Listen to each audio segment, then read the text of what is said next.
Vous avez raison, en tout cas, d'être venu nous voir cet après-midi pour rencontrer et discuter avec les auteurs. Donc, si vous avez lu le livre, si vous avez des questions, vous pouvez les adresser aux auteurs, n'est-ce pas? En direct, présentement. Et si vous ne les avez pas encore lus, on espère en tout cas que cette rencontre vous invitera à parcourir ces pages. Il y a un premier point commun entre vos livres. Il y a plein de ponts, de passerelles, de similitudes. C'est un personnage qu'on a dans la famille, personnage qui ne manquait pas d'ailleurs d'humour, en tout cas qui vous faisait vivre des situations humoristiques. C'est votre grand-mère, Maïr. Et pour tout vous dire, puisqu'on est un peu curieux quand on lit les livres, c'était très émouvant aussi, et c'est pas du pathos, c'est parce que c'est quand on lit un livre qui raconte aussi un peu de votre vie, on a envie d'en savoir plus.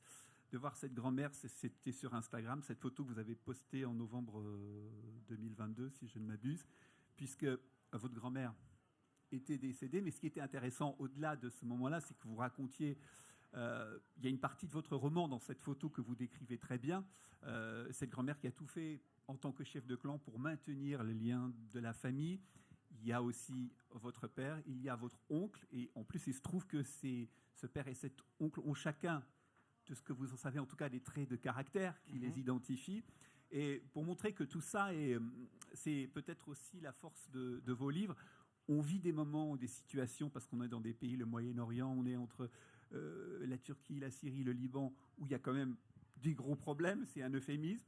Et pourtant, à chaque moment, il y a toujours une pointe d'humour ou une pointe de joie de vivre. Et vous le racontez très bien aussi, vous, Maïr, dans votre livre. Le temps, bien sûr, que les gens arrivent pour que je lise cet extrait de la page 85 important. Par exemple, en parlant de votre grand-mère, vous écrivez « Un samedi après-midi, du retour du centre-ville, elle partage avec nous son enthousiasme d'avoir assisté à une grande fête. Des jeunes l'ont fait monter sur un char. Ils ont dansé autour d'elle. Elle, la petite dame avec un par-dessus jusqu'aux chevilles et à la tête enfoulardée. Ça avait l'air de l'amuser.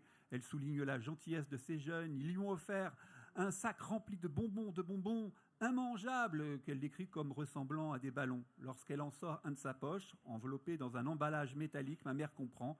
Ma grand-mère était à la Gay Pride. Les bonbons sont des capotes et les jeunes se sont amusés avec la vieille dame. » Alors, c'est ça, cette grand-mère, elle est avec à la fois une gravité, des engagements politiques aussi, parce qu'elle a des convictions. C'est pas qu'un personnage folklorique. Elle a été une compagne, c'est au-delà bien sûr d'une compagne d'écriture, mais elle était à vos côtés pendant que vous écrivez. Est-ce qu'elle a été quelque chose qui vous a motivé pour écrire? Comment? Ok. Mais c'est peut-être une mauvaise question. Mais... Non, c'est très bien. Alors la première chose, je suis content que vous soyez là. Je suis ravi de voir qu'il y a des gens qui aiment les livres et la littérature, mais je crois qu'un truc qui est dans notre famille, et c'est le cas d'Emmanuel aussi, c'est que nous sommes des gens qui aimons rire. J'espère que vous aimez rire également. On va essayer de rendre ça plutôt sympathique et drôle. Je crois que ma grand-mère aimait raconter des histoires, c'est ce qu'elle m'a enseigné. Je crois que le point commun de la culture méditerranéenne, passons la cuisine, les bateaux, tout ce qui est pour effet folklorique, c'est ce goût pour le récit. Les gens aiment discuter, et un art littéraire majeur en Méditerranée, c'est l'art de la conversation. C'est l'art de la conversation. Les gens aiment discuter jusqu'à pas d'heure, etc. Je ne sais pas pourquoi, mais c'est comme ça.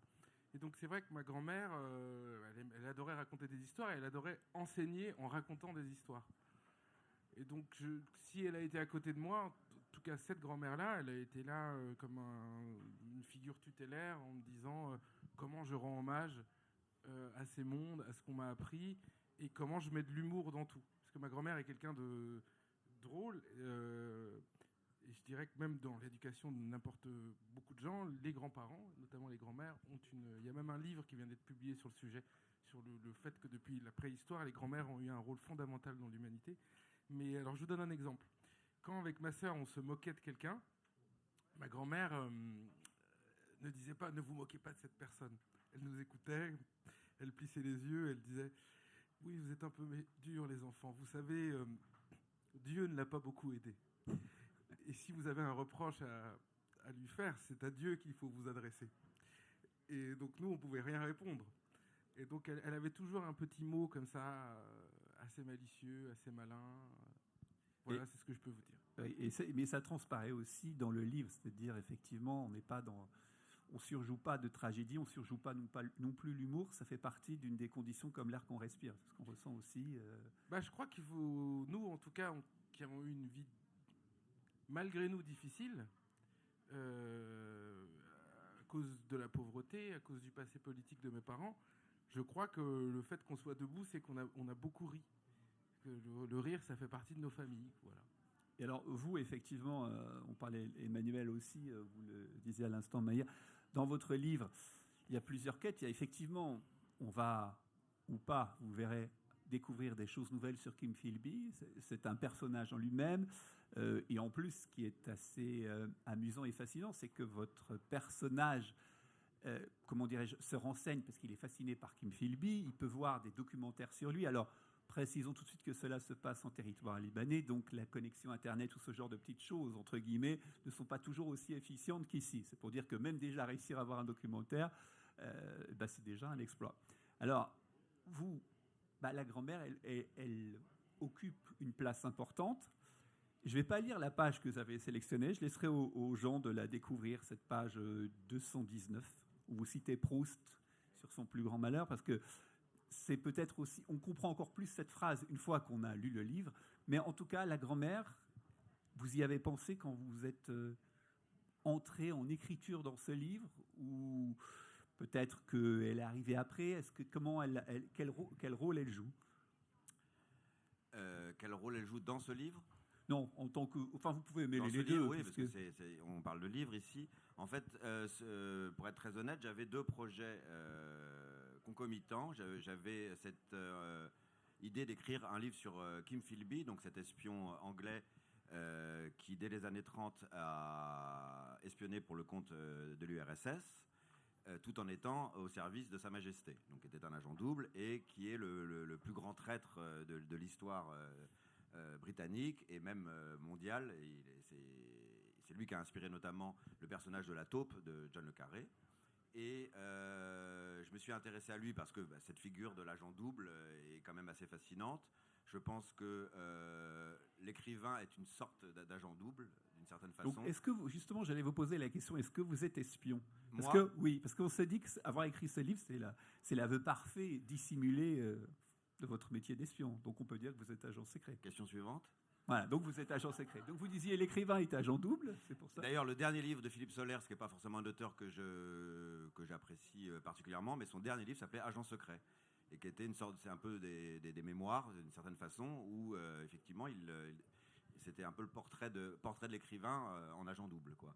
Et je pense que oui, l'écrivain est obligé d'adopter un peu cette position-là, parce que c'est à la fois lui, à la fois pas lui. Le narrateur, c'est à la fois une partie de lui et en même temps pas lui, comme Serge Chalondon le disait aussi tout à l'heure. Et donc voilà, la figure de l'agent secret m'intéressait.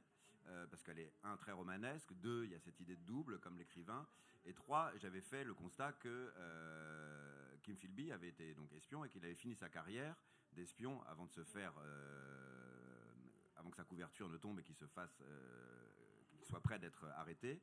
Il était sous couverture de journaliste à Beyrouth. Et j'ai fait le constat qu'il était journaliste à Beyrouth 50 ans avant moi. Et donc j'ai voulu essayer d'écrire un livre sur Kim Philby à Beyrouth. Et or, mon roman précédent, j'avais déjà fait un roman biographique sur un musicien russe, un inventeur et musicien russe. La fugue Térémine, voilà. Qui a inventé un instrument particulier qui se joue sans être touché. Exactement, avec le champ magnétique. Et j'avais donc déjà fait un livre, d'une certaine façon, sur une figure historique. Je ne voulais pas me répéter. Et j'avais ce projet d'écrire un livre autour de ma grand-mère, qui est d'origine syrienne, et essayer d'écrire un livre là-dessus. Mais je n'avais pas assez de matériaux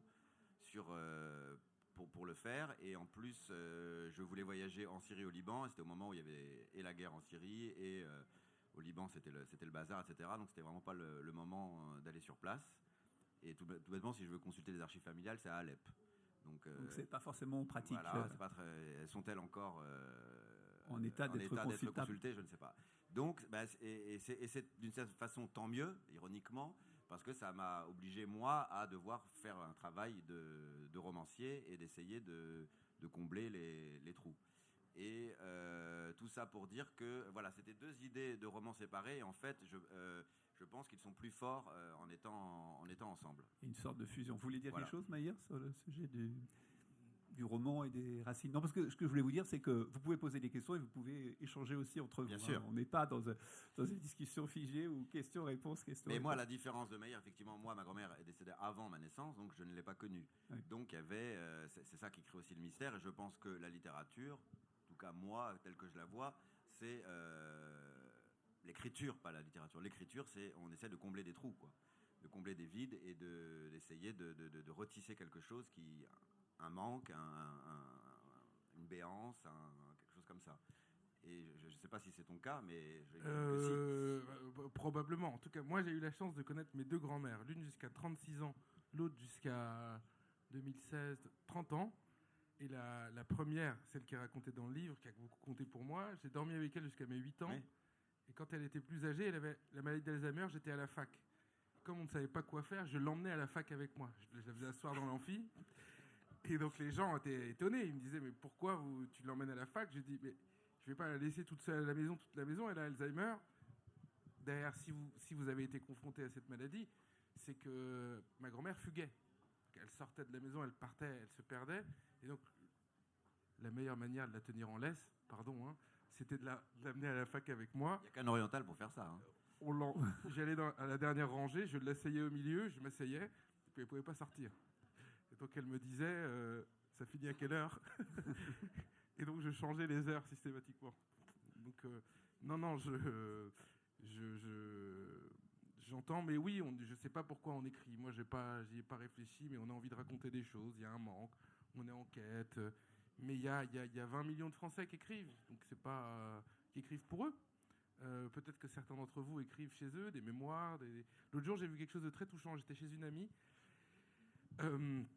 et je vois dans la bibliothèque 5 livres écrits par son père sur l'histoire de leur famille depuis le XVIIe siècle. Donc il avait mis ça, et donc j'ouvre le premier. Il avait écrit une introduction pour expliquer pourquoi il avait fait ça pour toute la famille. C'est pour qu'on se souvienne. J'ai été très très ému. Et donc ensuite, quand je l'ai vu, le père, je lui ai dit, c'est vraiment super que vous ayez fait ça. J'aurais adoré que ma mère ou mon père ou un de mes oncles puisse raconter l'histoire de la famille. Malheureusement, on a ça par bribes, etc. Mais je me suis mis dans un coin de la tête de faire ça pour ma famille en disant, racontons qui on est. C'est pas forcément des choses destinées à être publiées, puisqu'il y a des choses qui n'intéressent pas forcément le grand public, mais pour nous, ça serait super. Cela dit, dans votre livre « Rien de personnel », vous le racontez, votre mère a publié un livre. Elle a pu publier un livre inspiré, nourri par une histoire qui est liée aux racines. C'est particulier. Ma mère a publié un livre pour enfants, je pense en 1990. Ma mère... Quelle langue? En français et en turc. Et en anglais. Il y a 3 langues en même temps.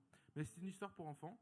Et ma mère a appris le français à partir du moment où elle est arrivée en France, avec un monsieur qui s'appelle André Légal, qui est devenu une sorte de grand-père adoptif pour moi, qui était professeur de français. Et ils étaient tous membres d'une association pour l'interculturalité, l'accueil des réfugiés, etc. Et donc ma mère est devenue l'assistante de ce monsieur qui a fait beaucoup pour apprendre le français à des enfants d'origine étrangère ou réfugiés, etc. Et donc il a demandé à ma mère de traduire un conte populaire en Turquie. Donc il y a un personnage qui est l'équivalent de notre Toto, qui s'appelle Nasreddin. Et ma mère a publié une histoire où Nasreddin essaye de vendre un poulet en faisant croire que c'est un dindon. Je crois que c'est ça l'histoire. Et ce livre, on l'a encore. Il est à la médiathèque de Nantes. Donc c'est un livre, c'est assez émouvant d'avoir fait ça. Donc si on se rend à la médiathèque de Nantes, on peut retrouver. Oui, c'est Aychen Guven, vous regardez, il est référencé. Bon, voilà. Et c'est pas si loin que ça, Nantes. Et d'ailleurs, on a bien répété, les textes sont bien écrits, puisque vous nous offrez, Maillère, une belle transition vers le langage, qui occupe finalement une place dans vos 2 romans. Emmanuel, parce que votre personnage qui n'est pas, on ne parle pas de Kim Philby, là, on parle de l'autre personnage, de celui qui va nous raconter ses aventures. D'abord, il ne manque pas d'humour et de second degré, hein, donc il y a toujours ce second degré. Puis il veut devenir espion, comme vous qui l'êtes aujourd'hui, on l'aura compris. Il arrive donc là-bas au Liban, et il nous dit ça avec beaucoup d'humour. Il écrit « Un demi-siècle plus tard, perpétuant la tradition familiale, je revêtais l'uniforme pacifique, les temps changent un peu finalement, d'enseignant de français auprès de l'armée libanaise, uniforme dont les épaulettes trop larges étaient barrées de galons, que je ne méritais pas pour les raisons que l'on sait, et dont la seule fonction était de tenir en respect les soldats indisciplinés à qui je tentais laborieusement d'apprendre que ma langue maternelle pouvait servir à autre chose que regarder les films de Pierre Richard, lesquels jouissaient au Liban d'une popularité égale à celle, disons, d'un Alain Delon au Japon, une chaîne locale de magasins de chaussures ayant même été baptisée en hommage à l'interprète du Grand Blond avec une chaussure noire. Donc, ce rapport à la francophonie, c'est important de le mentionner dans le livre parce que ce n'est pas qu'un élément accessoire finalement. Même si ça va donner une fonction sociale au personnage, ce langage, il joue un rôle important. Ça lui permet déjà de trouver une fonction dans ce pays complètement désorganisé et trouver sa place. Oui, bien sûr. Oui, je ne sais pas quoi ajouter à parce qu'on ça. pourrait dire que il y a quelque chose, on parlait de cet Orient qui peut être désorienté, il y a quand même quelque chose d'assez incroyable. On est au Liban, pays en guerre. On fait venir, pas quand à cette époque-là. Il n'était pas, mais en tout cas, plutôt dans une zone conflictuelle. Oui, voilà. Et une des fonctions essentielles qui est celle d'évoluer à ce militaire motivé, on veut dire, c'est d'enseigner le français à des soldats qui ne sont pas forcément très intéressés. Ah oui, absolument ça, pas. Ça, c'est une chose. Oui, bien sûr, ça fait partie aussi de l'absurdité du monde militaire aussi, d'une certaine façon. L'idée était, parce que donc, j'ai véritablement enseigné le français à des militaires libanais, c'est pour s'assurer la coopération militaire entre les deux pays, et si on vend une arme française, vaut mieux qu'ils sachent lire la notice, quoi. Ah oui, c'était aussi pour pas que ça lui pète à la ça. gueule, quoi. Et non, mais oui, c'est dans le cadre de la coopération, parce que si c'est pas les Français qui la font, ce sera les Américains. Et je me souviens, moi, j'enseignais avec des polycopiers qui étaient faits à, comment on appelle, avant les photocopies. Ah oui, avec certains du monde de l'enseignement. Avec l'odeur, vous vous souvenez? Avec l'alcool, oui. Donc moi, mes cours de français, c'était imprimé comme ça. Il y avait un soldat, un caporal, qui était chargé d'imprimer mes cours comme ça.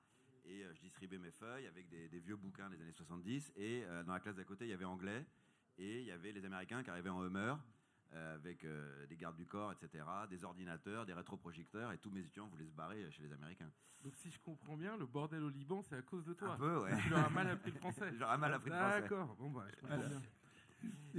Et effectivement, non mais blague à part, on voyait aussi comment l'enseignement de la langue est aussi un instrument, qu'on dit maintenant de soft power, évidemment, mais si les soldats libanais en l'occurrence, mais c'est pas valable dans tous les pays, apprennent l'anglais ou l'allemand ou le français, ils se tourneront vers des formations en Allemagne, en France ou aux États-Unis, achèteront des armes, etc. Et en cas de conflit, seront plus facilement mobilisables, etc. Donc oui, la langue était importante. Et pour la France, en l'occurrence, au Moyen-Orient, c'était d'essayer de conserver une place, parce que la France a été très présente au Moyen-Orient, en tout cas en Syrie et au Liban jusqu'en 1945. Et sa place, elle perdait de plus en plus sa place là-bas. Donc l'idée, comme en Afrique d'ailleurs, voilà, on continue à avoir des représentations françaises, à enseigner le français auprès des militaires, mais j'ai aussi enseigné auprès des comment on appelle ça, des attachés parlementaires. Voilà. Au-delà effectivement de la description qui est croustillante, parfois vous racontez, au plus vous côtoyez d'autres officiers qui parfois s'ennuient un peu, voilà, qui sont là pour passer le temps. On s'aperçoit, et c'est aussi un point commun entre vos deux livres, que vous l'avez dit, la langue c'est du soft power, c'est une possibilité. Le langage c'est une possibilité. Et Maïr aussi, vous évoquez ce sujet. Alors, on n'est pas au Liban, là on est plus du côté de Saint-Sébastien-sur-Loire. On revient en France, mais c'est un point commun. Vous parlez du langage et vous parlez d'un autre aspect intéressant, puisque quand vous êtes venu ici la première fois à Laval pour votre premier roman Grand Frère, si je ne m'abuse, vous viviez en Hambourg. Oui, je vivais en Allemagne. Voilà, alors c'était poursuivre votre chair et tendre en Allemagne. Exactement. Et pourquoi citer cela? Parce que vous l'évoquez dans votre roman, vous vous retrouvez en Allemagne, mais vous êtes français. Vous ne maîtrisez pas forcément la langue allemande de façon exemplaire. Pas du tout. Et voilà, on voit que même pour rentrer dans une piscine, c'est pas facile. On peut le raconter. Ah oui, allez-y. Alors, séquence piscine. J'arrive en Allemagne. J'ai grandi dans l'ouest de la France. Le voisin au rez-de-chaussée qui me gardait après l'école, Monsieur Dugas, détestait les Allemands puisqu'il avait été prisonnier de guerre. Il n'arrêtait pas de répéter quasiment tous les jours. C'est à cause des Parisiens qu'on a perdu. Moi, j'étais au bord de la Loire. On les attendait, les Allemands. J'ai pas eu le temps de tirer un coup de fusil, que les Parisiens étaient à Bordeaux et qu'on m'a emmené en Allemagne. Donc j'ai grandi là-dedans quand même. Avec une petite programmation. Une petite germanophobie, etc. Donc De mes cours d'allemand à l'école, je n'ai rien écouté. Rien, vraiment, rien du tout. J'arrive en Allemagne, je me dis, les Allemands parlent anglais. Ce qui est vrai pour les jeunes et les Allemands de l'Ouest, ce qui est faux pour les Allemands de l'Est. Or, en Allemagne de l'Ouest, il y a beaucoup d'Allemands de l'Est. Des gens qui sont arrivés, après la chute du mur, s'installer pour les raisons économiques. Donc les premiers jours, Hambourg, c'est génial. Il y a un port, il y a des arbres, il y a des punks, il y a des marins, il y a des financiers, il y a des grands bourgeois passionnants. Mais au bout d'un mois, je commence à m'ennuyer parce que je suis un peu tout seul, je suis enfermé dans mon monde, je n'arrive pas à m'exprimer. Surtout quand je parle, j'ai l'impression d'être pris pour un imbécile. Alors ça a dû vous arriver quand vous voyagez dans le monde, mais je suis écrivain, donc j'ai envie de parler d'autre chose, donne-moi du pain ou je sais pas quoi. J'arrive à la piscine un jour. Ils ont des superbes piscines en Allemagne. J'arrive à l'accueil, je leur dis bonjour, je vais à la piscine. Puis le monsieur fait des gestes, etc. Et puis il me dit islam, islam. Je lui dis mais qu'est-ce qu'il me veut celui-là Et je commence à un peu m'agacer parce que j'y vois une marque de racisme. Oui, surtout que le mot, là, voilà, on entend. Je lui dis pourquoi il me parle d'islam, on n'est pas vendredi, c'est pas le jour de la prière. Enfin, je comprends pas ce qu'il veut me dire. Et puis il insiste. Je comprends à son nom ici qu'il est d'origine polonaise. Là, je tilte, je me dis, ok, il vient du bloc de l'Est, il a une 50aine d'années, il ne parle pas anglais. On n'arrive pas à s'entendre. Au bout d'un moment, il lâche l'affaire, il me laisse rentrer. Bon, je paye ma place. J'arrive dans les vestiaires, je vois 2 femmes nues. Je ressors, je me dis, j'ai dû me tromper de vestiaire. Puis je vois qu'il n'y a qu'un seul vestiaire. Bon, donc je me mets en maillot, avec ma serviette, etc. Et puis elle me regarde bizarrement. Je me dis donc, j'arrive sous les douches, 3 femmes nues, 2 hommes nus, des enfants nus, une vingtaine de fesses. Je me dis, bon, je sors à l'extérieur, il y a la grande piscine et tout, 400 fesses, 500 fesses, et je suis en maillot, tout le monde me regarde. Et là, je comprends que le type a voulu me dire, attention, c'est la journée naturiste, c'est très important, notamment en Allemagne du Nord, ils ont la culture nordique, etc. Vous êtes peut-être croyant, musulman, ça peut peut-être vous heurter. Donc il avait fait preuve de gentillesse et moi j'ai compris tout le contraire. Si je vous raconte cet exemple, c'est montrer que quand on ne maîtrise pas une langue et qu'on est sur un territoire et qu'on y vit, ce qui était mon cas, je n'étais pas touriste, on se sent vraiment tout petit parce qu'on ne peut pas s'exprimer. Un autre exemple, un jour je vais pour acheter une pilule contraceptive pour ma femme à la pharmacie. J'arrive pas à dire à la pharmacienne ce que je veux parce que le médecin a écrit comme un médecin, donc on ne comprend rien. Et la pharmacienne commence à m'engueuler, j'ai 20 personnes derrière moi, je stresse, et puis elle me donne un truc, et puis je comprends que c'est pas ça, je dis d'accord, et j'arrive à la maison, je me fais engueuler par ma femme en disant j'ai besoin de cette pilule, machin et tout. Donc, tout ça pour vous dire que la langue, c'est fondamental quand on vit sur un territoire qui a une langue majoritaire. C'est fondamental de maîtriser cette langue. Et au-delà des anecdotes, pourquoi évoquer le langage? Parce que vous le dites, quand vous êtes à l'époque en Allemagne, ouais. Vous dites, je cite, « J'étais conscient de mes possibilités, confiant dans mes capacités à résoudre mon problème d'intégration. » Pourquoi? Parce que vous rajoutez, « Je me suis inscrit à des cours de langue à temps plein pour 300 € par mois, et même cet aspect financier n'était pas un sujet. Tous les jours, je retrouvais mon institut de langue, ma salle de classe, ma prof, mes camarades, etc. » C'est-à-dire aussi, il y a la prise de conscience de cette incapacité à être compris, mais aussi la possibilité de pouvoir acquérir cette nouvelle langue, de pouvoir s'enrichir et donc de pouvoir faire partie du jeu. Moi, en Allemagne, j'arrive après le concours du premier roman. Donc, mes livres se sont vendus, j'ai un peu de sous. Donc, j'ai du temps aussi. Donc, j'ai le temps d'aller apprendre l'allemand. Et puis, je me dis, bon, il faut que je me fasse des amis, il faut tout un tas de trucs. Mais ce que je voulais illustrer, c'est qu'effectivement, des gens qui rejoignent notre pays, parfois, la difficulté linguistique font qu'ils sont en plus grande difficulté encore. Et donc, on arrive dans l'engrenage des difficultés, pas de boulot, ou des boulots qui ne rendent pas heureux ou pas suffisamment heureux, des difficultés financières, difficultés à se loger, etc. Et donc, on rentre dans un engrenage. Or, je crois que la langue, elle peut résoudre beaucoup de problèmes. Moi, j'ai vu, mon expérience en Allemagne, c'était pour illustrer ce qu'avait vécu ma mère, ce qui m'a permis de le comprendre. Et par ailleurs, je l'ai vu dans mon enfance, j'ai grandi en partie au sein de la communauté turque. Le turc est une langue très distante du français. C'est très très éloigné. Le turc, c'est proche du finlandais, du hongrois et du japonais. Alors, ça paraît contrairement à ce qu'on pourrait penser. Contrairement à ce qu'on peut penser. C'est des histoires de grammaire, de syntaxe et tout un tas de choses. au sein de la communauté turque, très peu de gens parlaient français. Très peu de gens. Et donc, je voyais bien les gens restaient enfermés, puisque la langue, on se l'appropriait très lentement. Et les gens de la communauté turque qui maîtrisaient le français et le turc, eux, étaient des véritables douaniers. C'est-à-dire que c'était des passeurs. Certains étaient qui avaient le pouvoir, donc. Des passeurs gentils, comme ma mère, qui avait une association contre les violences faites aux femmes. Puis il y avait des passeurs, comme on peut s'imaginer. Donc c'est l'entrepreneur qui vous exploite dans le bâtiment, c'est l'expert comptable qui vous facture 3 fois ce que facturait un autre expert comptable. Mais je passe les détails, le psy, le pharmacien, le garagiste, etc. etc. Et donc oui, la prise de conscience est venue de ce retour sur l'importance de la langue. Non pas forcément de très très bien parler, mais au moins de pouvoir être autonome. Vous voulez réagir, Emmanuel ? Oui, la langue, moi aussi, m'a valu des aventures un peu comme Mahir.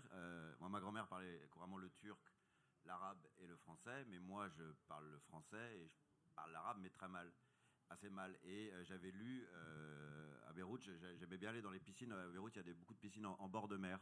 Sur la corniche, et j'aimais bien aller là-bas. Mon premier roman se passe, notamment Sporting Club, se passe dans un endroit comme ça. Puis j'avais pour idée de toutes les visiter. Et une fois, j'arrive et je vois piscine, c'est écrit, je lis en arabe, et puis je vais pas jusqu'au bout de la phrase. Et je me pointe et je dis, je veux un ticket. Non, monsieur. Je dis, si, je veux un ticket, etc. Et puis il commence à s'agacer. Et je comprends au bout d'un moment que c'était une piscine pour femmes. Et il croyait que je voulais absolument rentrer là-dedans, et elle a failli appeler les flics. Donc il faut effectivement connaître la langue et lire les phrases jusqu'au bout. Et justement, parce que quand on navigue avec votre personnage dans votre roman, Emmanuel, il va traverser des frontières. Il ne va pas rester qu'au Liban. Et vous nous faites prendre conscience aussi du fait que les villes changent de pays. Alors elles restent elles-mêmes, mais elles changent de pays, de pavillon, de drapeau. Et il y a plusieurs éléments qui sont intéressants aussi. C'est que, et c'est peut-être votre expérience là-bas, dans ces pays, c'est capter tout ce langage du non-dit. C'est-à-dire qu'en fait, il y a plein de subtilités, de façons d'être. Il y a notamment une scène dans le livre où vous arrivez dans ce qui pourrait, un café, etc. Vous voyez que le patron lit un jeune Le Carré, et vous attendez à ce que vous puissiez échanger avec lui, puisqu'a priori, il parle français, et il ne se passe rien. Oui. C'est-à-dire, ça, on l'apprend comment sur le terrain? C'est très bien raconté dans votre livre. Savoir aussi, vous voulez, on ne va pas tout dévoiler, rentrer dans un appartement qui est important dans votre quête de Kim Philby, et vous comprenez que parfois, il faut savoir faire preuve de mansuétude, ou plutôt de bakshish. Comment on l'apprend tout ça? Oui, ça effectivement, c'est des choses qu'on apprend assez vite, mais qui nous vaut effectivement au début des déconvenus. Mais par exemple, moi, lorsque je me suis mis à enseigner pour les militaires, genre le tout premier jour, j'avais un étudiant, je lui parlais et je lui dis, t'as compris? Il me faisait... À chaque fois que je lui parlais, j'ai dit, mais il se fout de ma gueule ou quoi? Et en fait, non, en arabe, c'est ça. Donc on dit non. Donc en fait, il vous disait non. Il disait non, j'ai pas compris. Et je pensais qu'il me provoquait. En français, ça veut dire qu'est-ce que tu veux, je vais te casser la gueule. Et en fait, ça veut dire non. Et donc, même le langage corporel, il faut l'apprendre. Et pareil, pour dire à droite ou à gauche, en arabe, on montre le bras. À gauche, à droite. Et en général, les Arabes, en tout cas au Proche-Orient, sont nuls en orientation. Donc c'est à chaque fois, à droite, tu vas à droite, en montrant le bras gauche.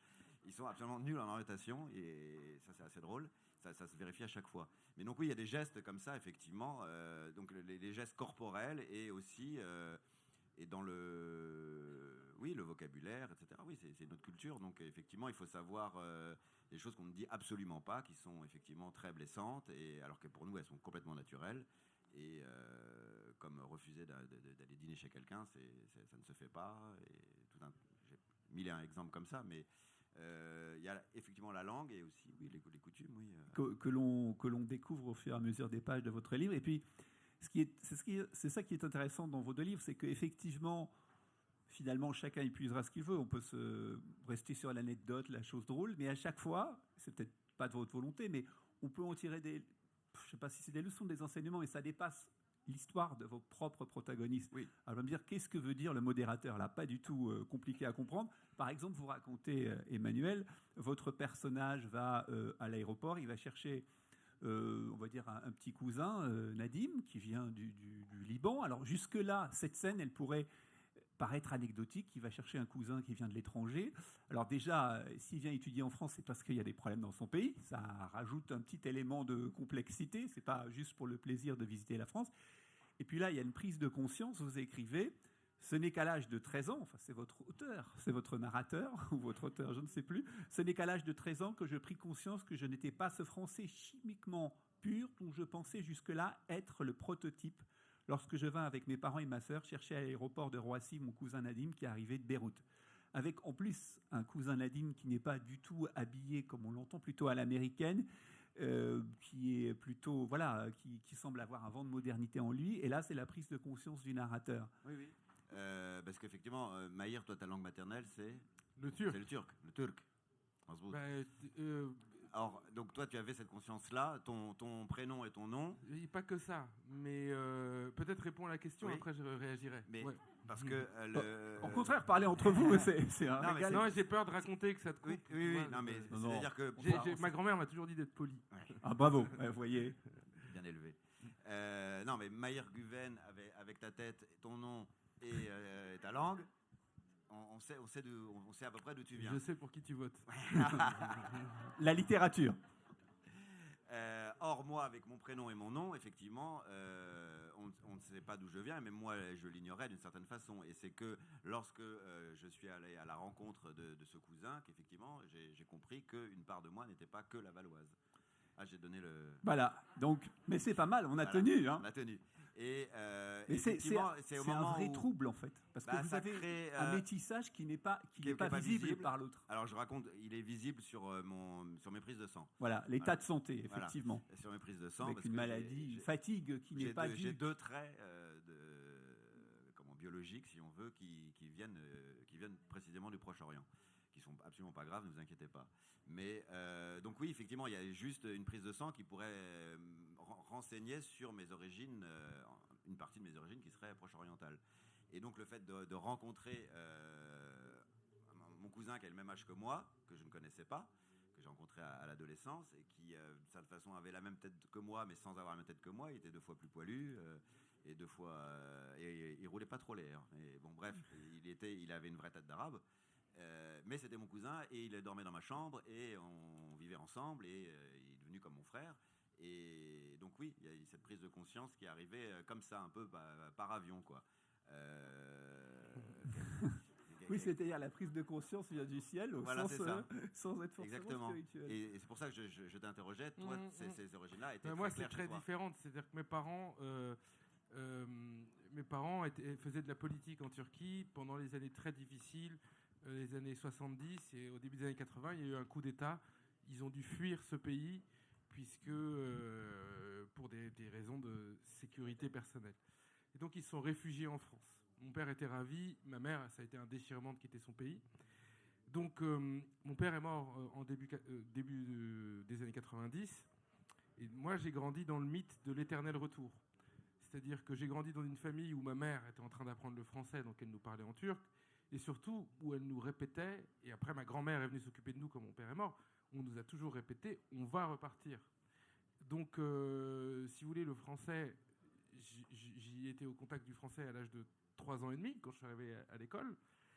Et donc, c'est vrai que ma langue maternelle, jusque-là, ça a été le turc. Et donc, moi, j'ai toujours, quand j'étais enfant, je savais qu'on était étranger. Et c'était pas un problème, puisque j'étais heureux, les gens le savaient, tout allait bien. Par contre, j'ai compris que le fait d'être différent, j'ai compris que ça pouvait être un problème à l'âge de 8 ans. Et pour un truc tout à fait anecdotique au départ, ma sœur, qui a 4 ans de moins que moi, un jour rentre de la crèche, elle a 3 ans tout juste, et elle est en larmes, elle va pas bien, et elle dit à ma mère, je veux être blanche. Ma mère, qui est très claire de peau, qui est blonde, etc., en fait, prend le truc à la rigolade en disant, arrête tes bêtises. Donc on n'est pas, c'est pas des parents d'aujourd'hui. C'est pas l'éducation positive, bienveillante, câlin, doudou, ma fille. C'est à 3 ans, bon, t'arrêtes tes conneries, bois ton biberon, mets ton pyjama, va te coucher. Donc elle prend ça à la rigolade, mais ma sœur fait une crise qui dure plusieurs semaines, voire des mois, donc avec la directrice de la crèche. Et je suis impliqué dans l'histoire. Il faut qu'on dise à ma sœur que tout va bien. C'est pas grave d'être légèrement mat. Donc lui, il trouve des traits très machin. Mais ça, c'est l'amour entre vous pouvez reconnaître auteurs. qu'on n'est pas très mat non plus. Et ma sœur a à peu près le même teint de peau que moi, un tout petit peu plus foncé. Mais donc ça m'a marqué. Là, je me suis dit, c'est peut-être un problème d'être un peu brun. Et c'est vrai qu'à partir de là, j'ai commencé à... Je posais des questions aux gens, je disais, mais est-ce que vous nous aimez bien, etc. Donc, il y avait pas de... Mais j'ai compris à ce moment-là qu'il y avait une... Donc le fait de parler turc en famille, etc., te sortir dans la rue, te promener, etc., ne te faisait pas sentir différent. Tu ne voyais pas ça du tout. Non, je me disais que cette différence n'était pas un problème. N'était pas un problème. Au même titre que, je sais pas, si tu es blond, il n'y a pas de problème. Si tu es roux, après 3 moqueries, tu sens que, effectivement, vaut peut-être mieux porter un bonnet. Non, mais je dis ça, c'est stupide, mais c'est arrivé par ta sœur, ça veut dire que tu ne l'avais pas éprouvé. Pas du tout. Mais cela dit, ça, c'est aussi... Et au contraire, hein, moi, quand j'étais enfant... C'était...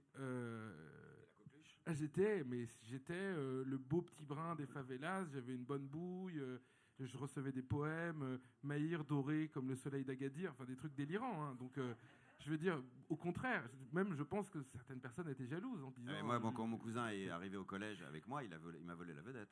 Oui, surtout qu'il était stylé, comme on disait à l'époque. Stylé. Ah oui, avec la belle coupe et tout, il avait les rêves américains.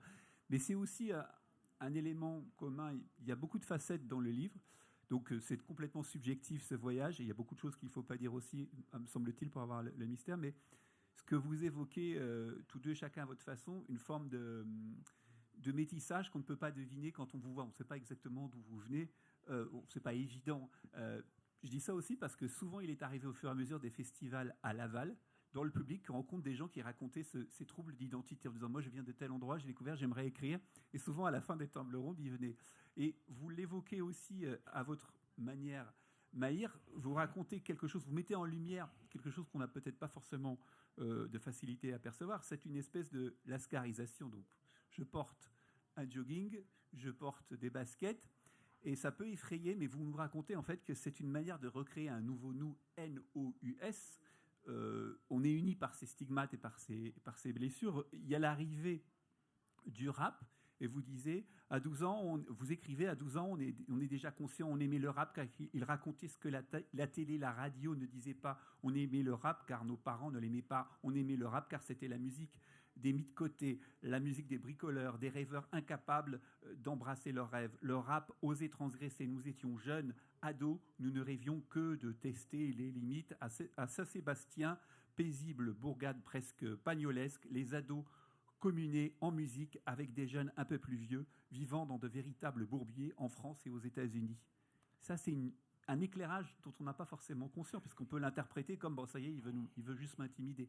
Or, en fait, derrière, c'est en portant son jogging, alors qu'en fait, derrière tout cela, ça va beaucoup plus loin et c'est une volonté de prendre une place que vous n'avez pas l'impression d'avoir. Rétrospectivement, moi, il y a quelque chose qui m'a beaucoup interrogé dans ma vie, c'est comment, de Saint-Sébastien-sur-Loire, à côté de Nantes, en passant par Saint-Denis, Toulouse, Los Angeles, machin, toute une génération d'enfants se sont emparés, ou en tout cas ont embrassé le rap. Donc j'essayais de comprendre d'où ça venait, et je me suis dit, ça devait être la culture des mis de côté, des gens dont on raconte pas les histoires. Pour autant, ma mère détestait le rap de manière très dure. Ma grand-mère, elle disait des trucs drôles, donc je vous en ai parlé. Elle disait, je comprends pas, on dirait des bruits de trois veaux avec des chiens qui aboient. Mais bon, si ça te plaît.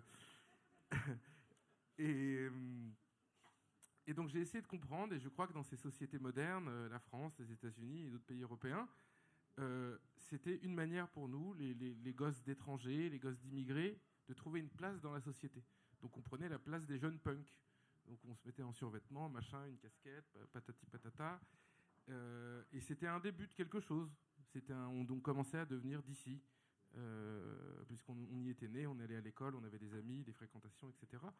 Et ça m'a permis de me dire, bon, en fait, je comparais à mes cousins qui avaient le même âge en Turquie, qui s'habillaient comme ma grand-mère voudrait que je m'habille, c'est-à-dire un beau polo, Lacoste de préférence, oui, quand même. Des chaussures toujours cirées. Et elle me regardait, elle me disait, c'est pas possible. Elle me dit, c'est pas un look, tu sors dehors en pyjama. Et c'est en me rappelant ça que je me suis dit, si j'avais écouté ma grand-mère, j'étais encore étranger. J'étais un Turc de Turquie. En me mettant en jogging, machin, je devenais français. Parce que à la télé, ça faisait partie de l'imaginaire français, le lascar. Voilà. Et c'est ça, c'est une des forces des livres que vous nous donnez à partager, c'est de mettre en lumière des aspects dont on n'a pas forcément conscience. Alors ça se passe ici avec la culture des Lascars, ça se passe aussi au Proche-Orient avec votre livre, Emmanuel, parce que vous l'éclairez d'un autre jour. D'abord, le fait que, comment dirais-je, il y a des villes où aujourd'hui on ne peut plus aller. Vous parliez d'Alep, Alexandrette, qui est une ville importante dans l'histoire. Il y a des endroits que vous avez pu traverser, passer en car, enfin en pullman, dans des conditions rocambolesques, savoir attendre, et puis ne pas avoir peur, parce qu'on compte aussi sur vous parfois pour faire un peu de contrebande, hein, votre corps défendant. Bien sûr. Et... c'est normal. Donc déjà, ça veut dire qu'en fait, c'est des pays qui sont tout proches, mais qui deviennent inaccessibles du fait de l'actualité. Et puis, vous nous donnez à réfléchir. Par exemple, vous parlez d'un épisode qui est complètement passé inaperçu. Ça se passe le 24 novembre 2015. Il se passe un truc qui paraît incroyable. Je dis ça parce que quand on est lecteur, on dit c'est pas possible, on n'en a pas parlé, j'en ai pas entendu parler.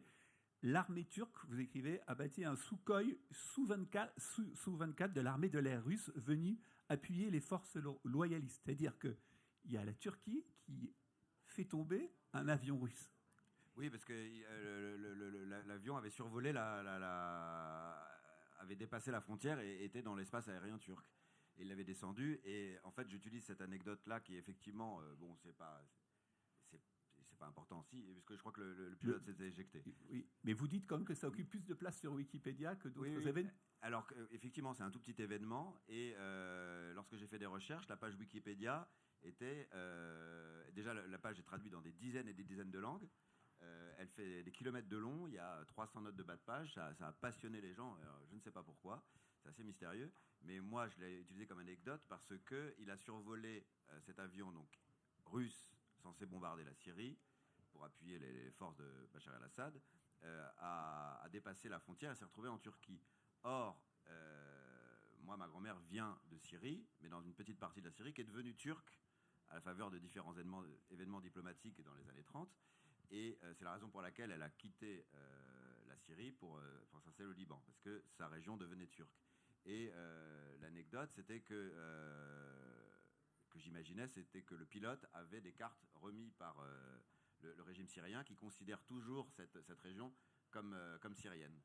Et je ne sais pas si vous avez compris, mais voilà, hein, c'est comme si on donnait à un pilote allemand la carte de l'Alsace en le disant, voilà. Ouais. Oui. Ce qui peut paraître incroyable en 2015. Voilà, mais je voulais aussi citer cette anecdote parce que la géographie aussi est un moyen de... Oui, la géographie fait l'histoire. De faire la guerre et fait l'histoire, on le voit très bien. Dans tous les pays arabes, par exemple, c'est idiot, mais c'est comme ça. La carte du Proche-Orient, il est écrit que Palestine, il n'est pas écrit Israël, par exemple. Bien que l'État existe, bien que la Syrie se considère en guerre avec Israël, mais il n'y a même pas le nom Israël écrit sur la carte. Donc aussi, le moindre détail a son importance. Le moindre détail a son importance, effectivement. Et ce qui nous ramène, au fait, c'est ce qu'on disait, il y a des moments joyeux dans les livres, et puis il y a des moments qui nous ramènent au réel, parce que alors, la question est délicate, mais après on donne ses impressions de lecteur. En parlant de votre livre, Maïr, c'est qu'effectivement, vous nous parlez de votre père, donc comme vous dites, il a été assassiné. Et ce qui est incroyable, c'est qu'on lit un roman, et il suffit sans difficulté d'aller sur Internet et de tomber sur un article du Monde qui date de juillet 91, qui titrait « Un opposant turc assassiné à Paris ». Ouais. Et donc cet article est publiable, il est accessible. Donc on se dit, ce que vous nous racontez, ça s'est passé ou ça se passe devant nos yeux. Est-ce que ça a été une difficulté de raconter un peu de votre histoire en ayant finalement cette matière? Il se trouve que dans la suite de votre vécu professionnel, vous allez aussi écrire pour le magazine. Donc vous allez connaître aussi avant les romans Le Monde journalistique. Mais comment on fait, comment on négocie avec ça? Parce que c'est peut-être une question vaste, mais en tant que lecteur, c'est surprenant de voir qu'en fait le fait, il est matérialisé, il a occupé l'actualité. Vous voyez ce que je veux dire? Bon, pour répondre rapidement, ce livre... Où on a jusqu'à minuit. Ça raconte... j'ai voulu raconter dans ce livre comment ma famille est devenue française par une succession de petites étapes. En gros, comment en 20 ans, ma mère arrive en France et la première fois qu'elle croque dans un camembert, elle a envie de vomir. Et 20 ans après, elle ne peut pas se passer de sa boîte président. Je ne fais pas de pub. Ou autre marque. Hein. J'ai voulu raconter ça en me disant c'est quand même un truc un peu magique. Et donc, ce que j'ai fait, c'est que j'ai voulu raconter la partie normale de l'histoire de notre famille. Bien sûr, dans cette part, donc comment on s'installe, comment on trouve du boulot, comment on apprend la langue, comment nous on va à l'école, comment ma grand-mère arrive et tout. Après, il y a la partie anormale de notre histoire familiale, c'est-à-dire que mes parents ont fait de la politique, mon père a été effectivement assassiné, donc j'ai grandi dans tout un tas d'intrigues politiques qui m'ont beaucoup pesé, pour pas dire je ne le souhaite à personne. Entre autres, jusqu'à mes 14 ans, on était sous protection policière. Tout ça n'est pas raconté dans le livre, parce que j'ai voulu raconter la part normale de ma vie.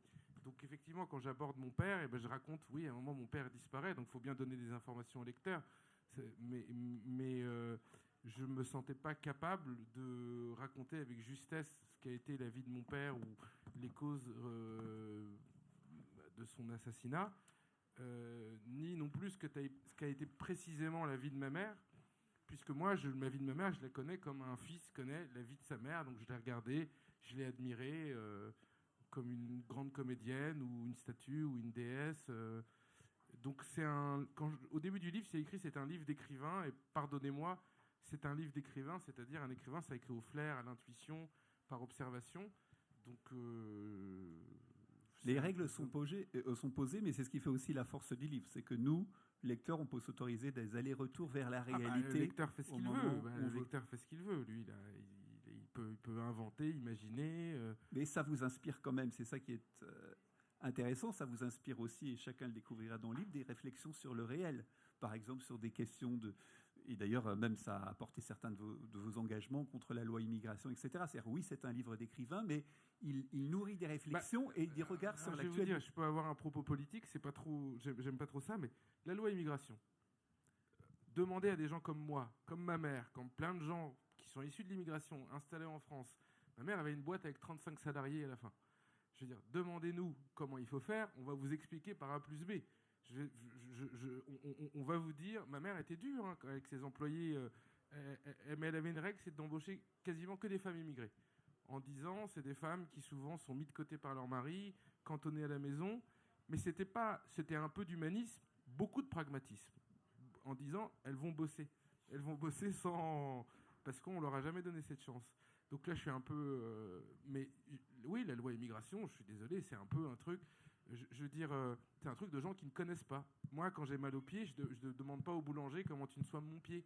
Je vais demander à un médecin. Donc, je suis désolé, ceux qui fabriquent tout ça devraient demander leur avis à des gens qui ont eu ces parcours, qui connaissent. Puisque, quoi qu'il arrive, avec le réchauffement climatique, l'accroissement de la population mondiale, l'immigration va augmenter, et elle va augmenter partout. Elle augmente en Afrique entre les pays, elle va augmenter en Europe entre les pays. À Paris, il y a 50 000 jeunes Italiens qui sont arrivés depuis 10 ans. Donc ça, on n'en parle pas, on ne le voit pas. Mais c'est visible par le nombre de restaurants italiens qui ont ouvert. Moi, je le vois dans le 13e arrondissement. Ils vivent en majorité dans le 13e. Il y a 3 000 Américains qui sont arrivés depuis le Covid, des jeunes. Ils font exploser les prix de l'immobilier dans le 5e arrondissement.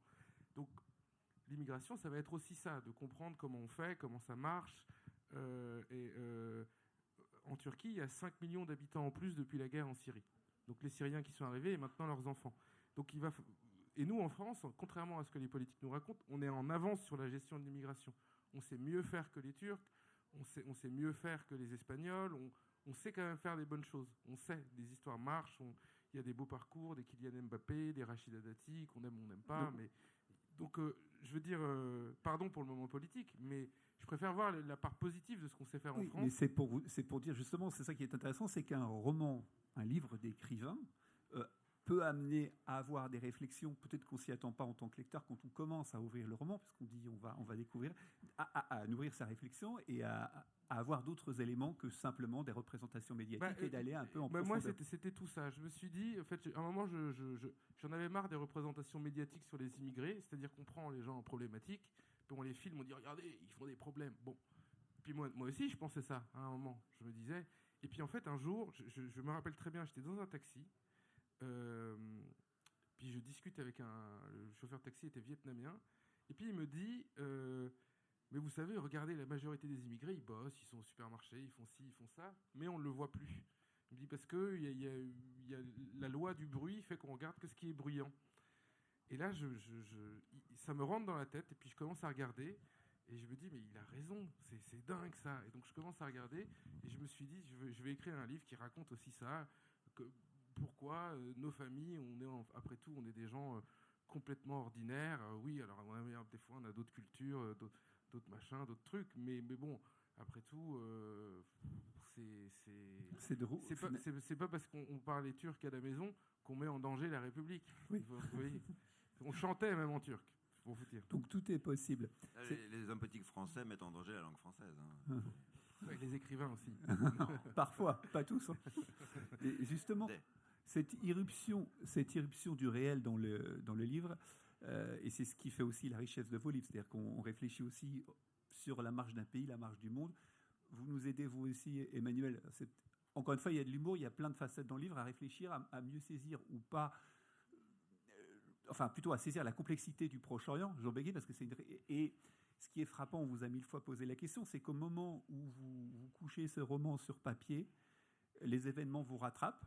Hein, par exemple, il y a ce moment où vous écrivez en page 217, le 6 février 2023, un séisme de magnitude 7,8 suivi de plusieurs répliques a frappé la région située à la frontière entre la Turquie et la Syrie, faisant plus de 50 000 morts. Sur la carte que je consultais dès que j'appris la nouvelle, le point rouge matérialisait l'épicentre se confondait avec les villes d'Antioche et d'Alexandrette. C'est-à-dire que l'actualité va ramener votre roman dans le réel, sans parler du fait qu'il y a eu aussi cette explosion sur le port de Beyrouth.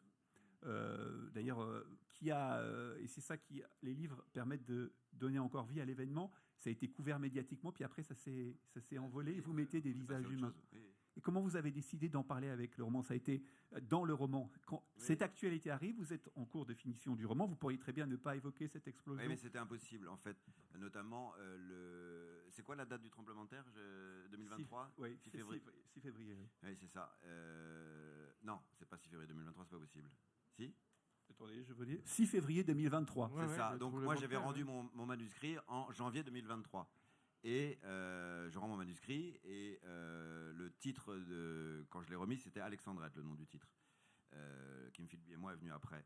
Et je rends mon manuscrit et la région que je décris en partie et d'où est originaire une partie de ma famille était tout d'un coup rayée de la carte. Je ne pouvais pas ne pas en parler parce que mon livre allait sortir 6 mois plus tard. Donc je l'ai intégré et je l'ai intégré comment dire, en dernière minute. En dernière minute, oui. Et là, c'est l'auteur parle et je dis, voilà, je suis en train de terminer ce livre où je parle de cette région, etc., que j'ai voulu visiter, que j'ai voulu découvrir, etc. Et au moment où je mets le point final, elle disparaît de la carte, quoi.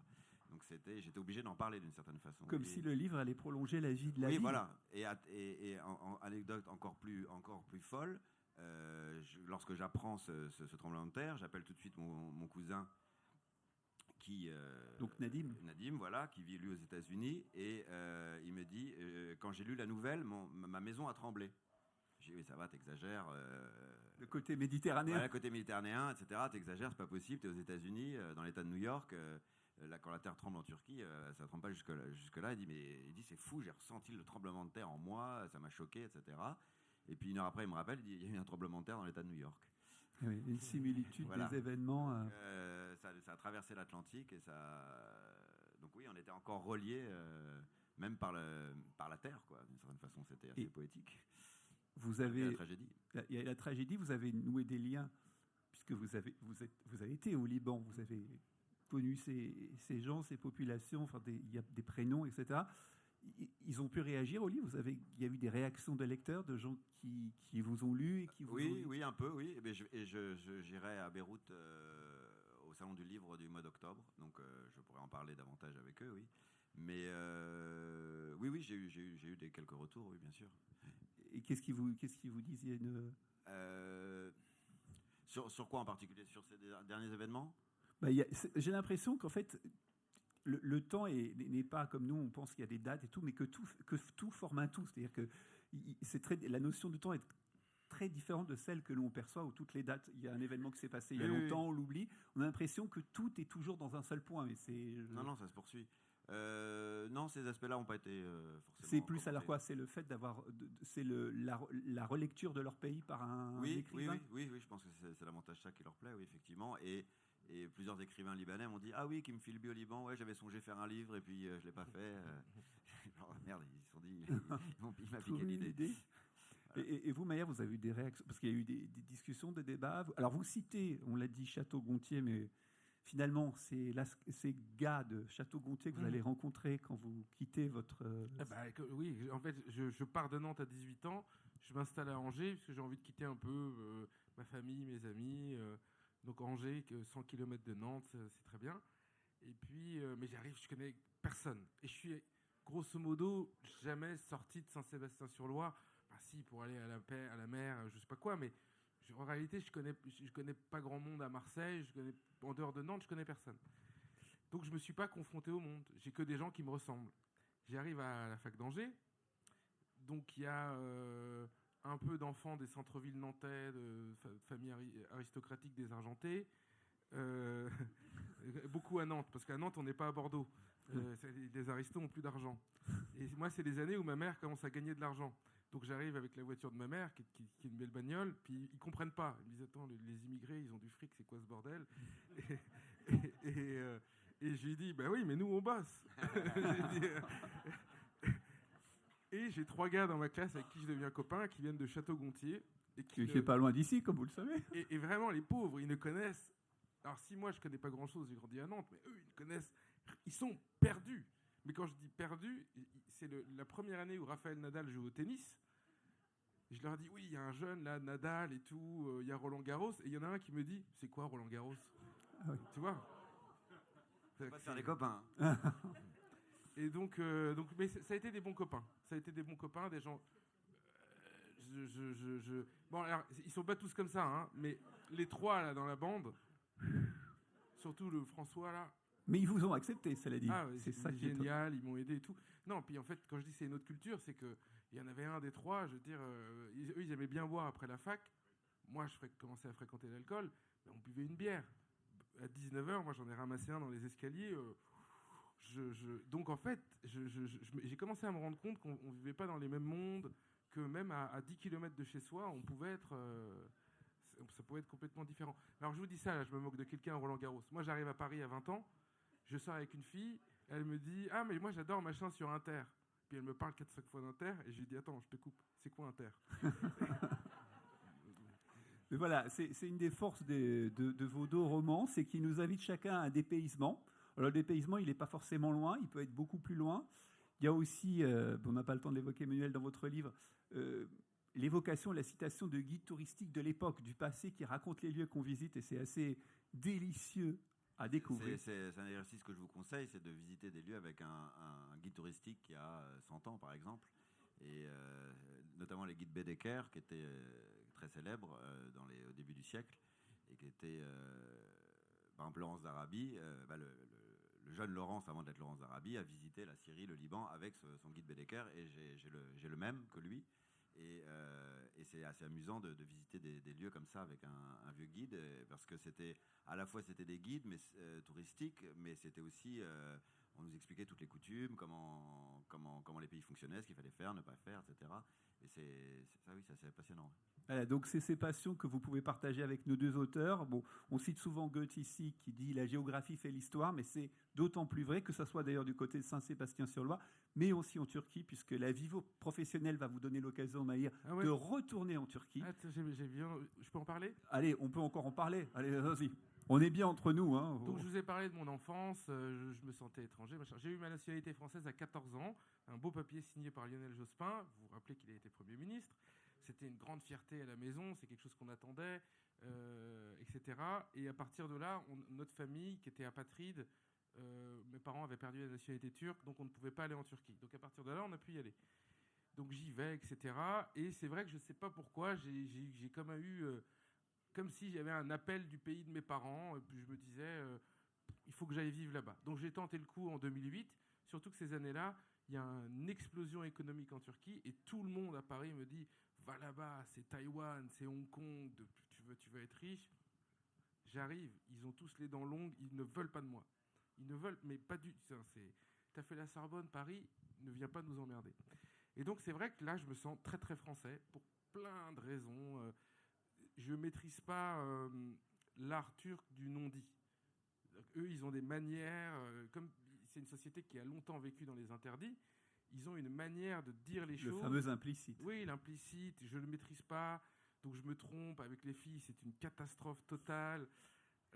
Et donc tout le charme français en fait est bousillé en 3 secondes parce que quand elle me dit j'aimerais bien qu'on mange ensemble, ça veut pas dire dîner ensemble, ça veut dire autre chose. Mais moi je comprends rien, donc je l'emmène au McDo. La fille, je ruine tous mes espoirs, etc.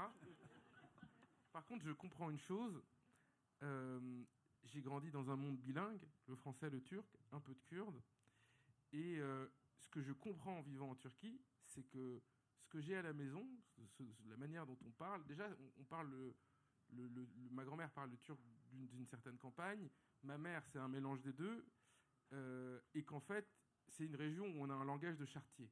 Vraiment, c'est que des insultes, des trucs et tout, et que ça, à Istanbul, ça ne passe pas du tout. Je comprends ça. Et l'autre truc, c'est que je comprends que toute la poésie qui est mise et que j'ai du mal à traduire en français quand je traduis des trucs de ma grand-mère à des amis, c'est courant en Turquie. Donc je vous donne un exemple. Quand je travaille à côté de la place Taksim, qui est la place centrale, l'une des places centrales d'Istanbul, il y a un confiseur donc, qui fabrique des berlingots et des bonbons devant lequel je passe tous les matins. Et pour vendre ces berlingots, il chante. Et il chante une chanson absolument géniale.